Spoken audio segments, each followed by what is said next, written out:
Saudara, mantan Menteri Perdagangan Thomas Trikasih Lembong mengajukan nota keberatan atau eksepsi atas dakwaan jaksa dalam sidang kasus dugaan korupsi impor gula. Melalui kuasa hukumnya, Tom Lembong bilang dakwaan jaksa tidak jelas. Akan mengajukan eksepsi. Ya. Yang akan Thomas Lembong langsung mengajukan eksepsi usai jaksa menyampaikan dakwaan. Dan dalam eksepsinya, kuasa hukum Tom Lembong mengatakan dakwaan yang disampaikan jaksa penuntut umum Kejaksaan Agung tidak tepat dan tidak jelas.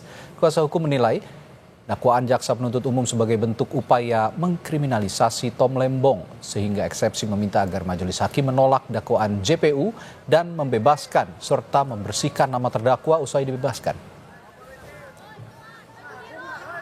Bahwa dakwaan tadi betul-betul banyak sekali hal-hal yang obscurable. Obscurable itu pemahamannya tidak cermat, tidak lengkap, dan tidak berdasar.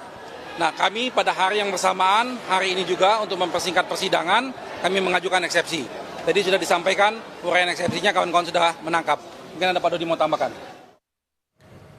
Sebelumnya, jaksa penuntut umum mendakwa mantan Menteri Perdagangan Thomas Trikasih Lembong atau Tom Lembong telah memperkaya diri dan orang lain dalam kasus dugaan korupsi impor gula pada tahun 2015 hingga 2016.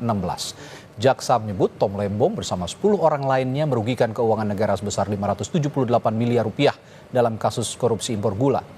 Jaksa bilang Tom Lembong menyetujui impor gula di saat stok gula dalam negeri masih cukup dan tanpa berkoordinasi dengan kementerian lain.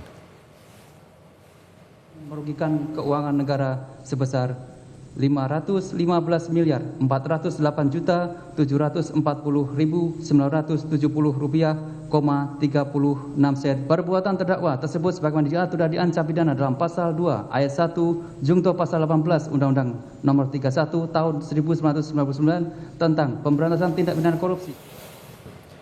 Mantan Gubernur DKI Jakarta Anies Baswedan menghadiri sidang perdana mantan Menteri Perdagangan Thomas Trikasih Lembong alias Tom Lembong di Pengadilan Tindak Pidana Korupsi Jakarta Pusat.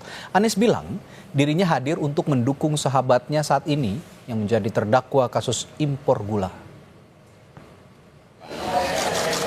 harapan agar majelis hakim akan bertindak dengan seksama, dengan objektif, dan mementingkan kebenaran, kepastian hukum, keadilan di dalam memutuskan perkara ini.